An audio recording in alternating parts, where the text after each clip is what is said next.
There's a lot of lapse in so much, and yet it seems to be that I don't have a lot of influence. Like, I have a ton of books. I have a ton of your books. I have a I mean, as much as I can afford. What I think is, I always love any new Catholic book I can get my hands on for a reasonable price. But, I just have so many books that I've, introduced, and that doesn't seem to be, really resonating. He can't really... He probably doesn't have the ability to stick with the book or focus. Oh, no, she's lovely to him. I mean, I think she... Could they...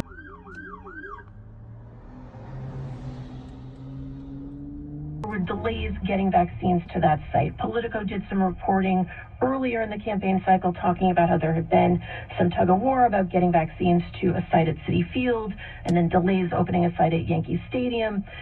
Some of that has been attributed to within the purview of the Speaker's office that she envisions expanding. There's an aid program for homeless children and mothers that she's talked about as sort of a guaranteed income program that she has talked about as a way to keep people off the streets and out of shelters. I think the overarching theme of her campaign, beyond just the policy, is this idea of someone who has experience in City Hall with the budget process for, going on 8 years, and who doesn't bring the drama or baggage of the current mayor or the current frontrunner. And that has been something that she has really emphasized throughout the campaign, probably above and beyond any single policy proposal. It's a management style that is collaborative, that brings people to the table, that's not about necessarily making herself the star of what the outcome is, but getting the work done. And getting back to Cuomo and the fact that Adrienne Adams is running against him based on his pandemic record, which for many people, at least for a while, was seen as one of his great strengths, when he seemed to be, as it was called, taking COVID patients back into nursing homes from hospitals when there was a desperate shortage of hospital beds. And now there's, according to the New York Times, a federal Justice Department investigation to see whether he lied to Congress about how he handled the nursing home deaths. And I want to play a couple of clips relevant to that. Liz, I'm going to ask you about this. When were you negotiating for your multi-million-dollar advance deal for your book as seniors were dying in nursing homes? That is the question in front of you. You can't make up facts, Congresswoman. You're the one making up facts. You're the one who undercounted nursing home deaths. It was actually the Trump administration, the CMS and CDC, that first said in early March that COVID-positive people could go from hospitals to nursing homes, even if they were still infectious. That was your ruling. So Cuomo in that September hearing, and here's another short bite. This is Democratic Congressman Raul Ruiz of California on the nursing home policy. Did you direct your staff to make the number of nursing home-related fatalities lower than they actually were? No, we said these are the numbers without the out-of-facility death numbers. So the question about whether he lied to Congress and whether that might be a criminal violation is whether he was personally involved in the New York State report that undercounted the nursing home deaths in 2020 as the And the governor, as well as the mayor, they were in a situation where they had hospitals that were running out of beds. They needed to create more room in these hospitals. So what they faced a choice. They relied on CDC guidance that said that they could allow these still infectious nursing home patients to return to the nursing home, thus alleviating some of the burden on these much-needed hospitals. Now, you can argue whether or not that was the right call. There were a lot of experts, in this period that were opining on this, even at the time as to whether this was right or wrong. The thing about the report, to whether was it really right for him to sort of, if you say his administration, let's say his administration sort of tried to measure the deaths differently by saying that if they did not die in the hospital, that did not have to be counted, or if they died in the hospital, I'm sorry, that it would not be counted as a nursing home death per se. Was that, were they sort of playing with that number? I think that is a fair question. Bridget, moving on.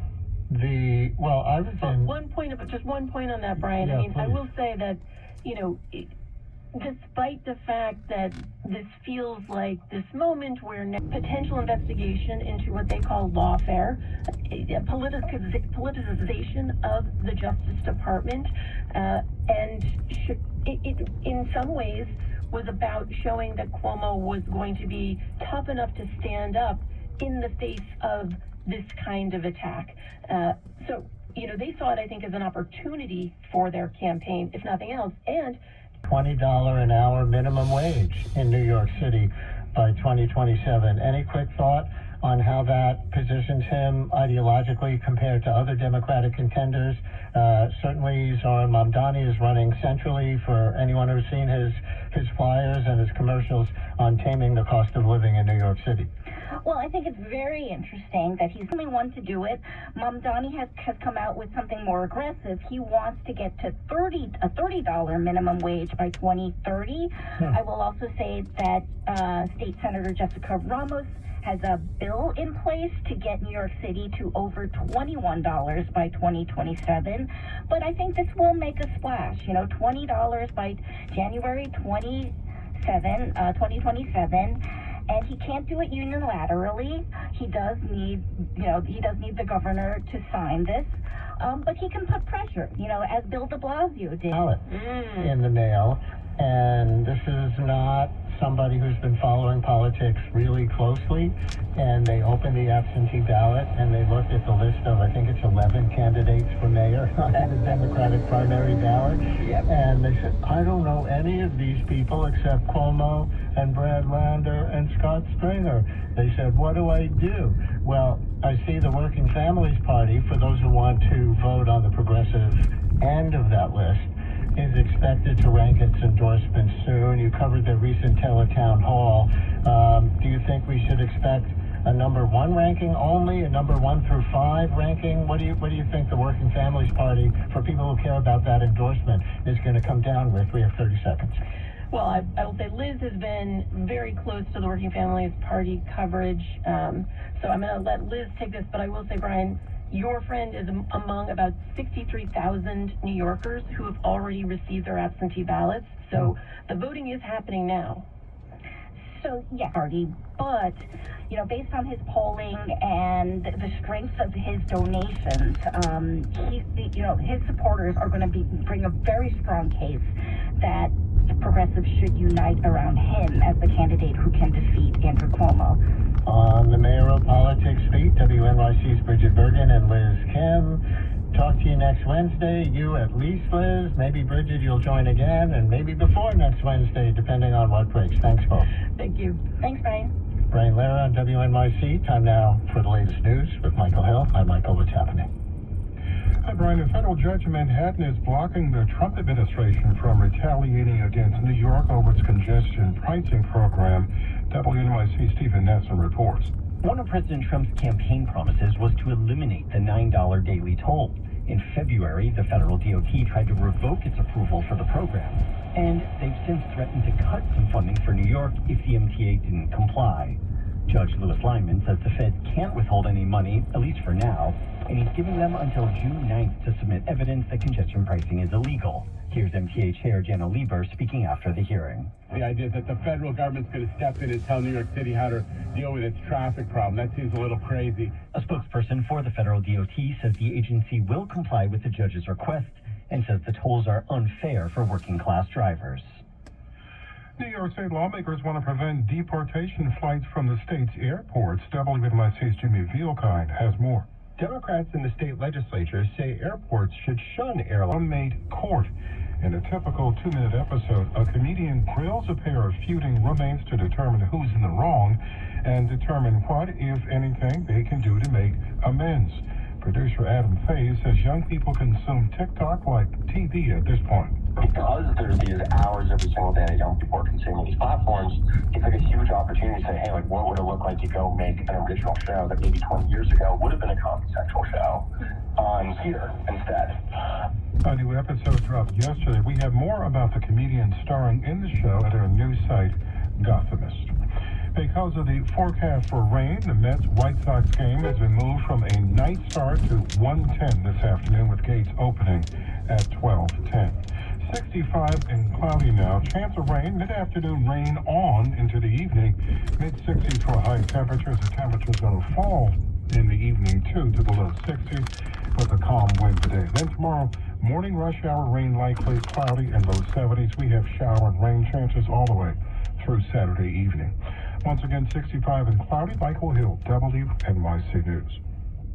On the next Fresh Air, how J.D. Vance rose from a struggling Ohio steel town to Yale Law School, venture capital, and now the vice presidency. Along the way, he shed old convictions and adopted new ones, some deeply divisive.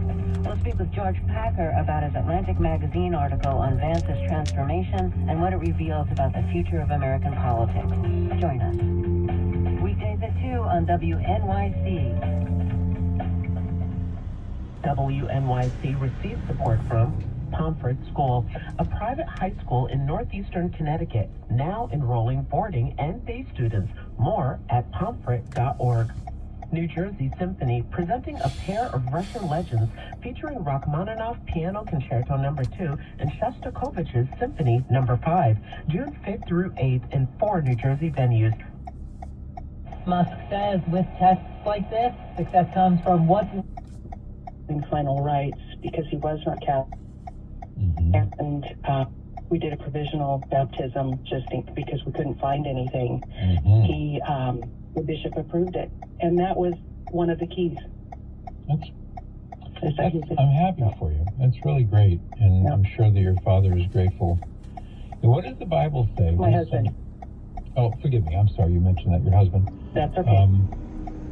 Yeah, the Bible talks about. Well, I mean, the parable of the Good Samaritan. Somebody who's really dinged up and needs a lot of help, and a lot of other people don't want to be bothered. But as you know the story, the Good Samaritan stops, takes care of the situation. I'm sure it was messy and unpleasant, and the guy's bloody and beaten, and he takes him to the inn, and he pays for it, and I'll come back in a week, and if there's any extra that I owe you, I'll pay for it. So completely self-giving on behalf of a total stranger. And, you know, in your situation, of course, your husband, may he rest in peace, is not a total stranger, but you're doing something similar and very meritorious, or you did. And I'm really, really glad you passed on that suggestion for people who were in it now, like you were. Yep. Thank you. You are welcome. Well, thank you for that. We're going to take a break. We'll come back to more phone calls and email. But it's related.